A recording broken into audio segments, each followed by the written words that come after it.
When it comes to makeup, one size definitely does not fit all. As we age and our skin changes, our routines actually should change too. So we called in some expert help, Suzie Moldavon, founder of Flybrow, and our go-to brow guru, who is also a celebrity makeup artist who's worked on the famous faces of Mindy Kaling, Amy Adams, and Mel Robbins.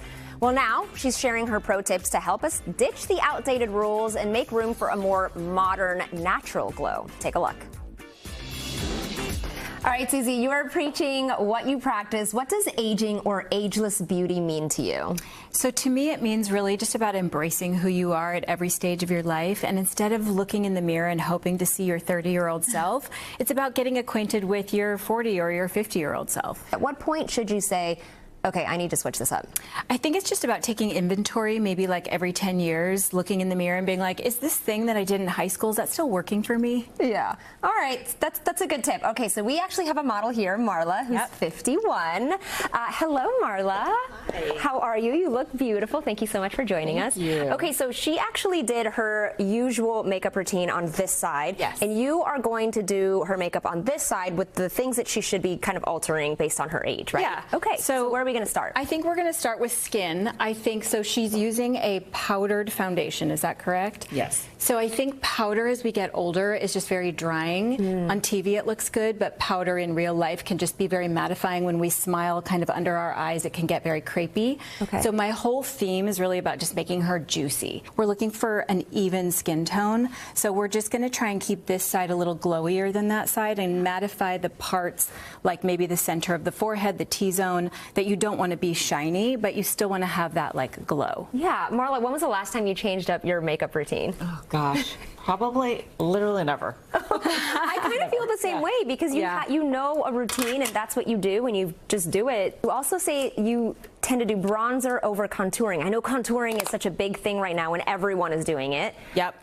But what's the difference? So the difference with bronzer is that we want it to sort of look like the sun kissed her face. So it's really just putting it sort of like on the high parts of the cheeks. It's like breathing life into the skin. Do we really need more makeup as you get older? No, we definitely don't need more. We just need it in different places. So like we're going to tight line the eyeliner. I'm going to do that really quickly. I really want to just sort of show you that if you put the liner between your eyelashes and kind of lift it up at the ends and then blend it, it gives the eyelashes sort of a denser place to live, and then the drama is at the lash line. And softening it with a powder, I'll put a little bit of mascara on. Look down, down close. And then the other thing is curling the lash, which we pre-curled this side. I don't know if I'm allowed to say that. And then we're going to add some mascara. And then we're going to curl it again, which is a really great way to make the lashes stay. I also think that brows are very youthful. The fuller the brow, the more youthful the face. So we're going to just fill this in a little bit lightly, not super noticeable or harsh, but just to give her a little bit of a frame. I think that made a big difference. Oh yeah. Wow. Look nice and glowy. Ooh. That's the goal. Marla, you look gorgeous. You were gorgeous on this side, but you're even more gorgeous now. I love that. So I'm just adding a little bit of a highlighter to the top of the cheek. And, you know, you can kind of use your fingers. Your fingers are a great tool to use for makeup because the heat of your body also helps to press it in. And, you know, we just want to keep her as juicy as possible. I love that. We'll take a final look once you're finished with that. Well, I'm just going to juice up her lips a little. Okay. So I'm just going to add a little shine. All right, let's take a final look at beautiful Marla here. So this is your makeup routine on this side, Suzie's alterations on this side. Absolutely stunning. Do you feel any different?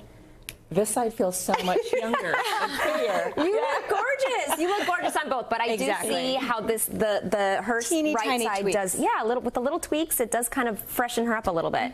Thank you so much to both of you. Thank you so much, and thank you so much. Now you're going to have to do this side. I will. I'm here. I got it.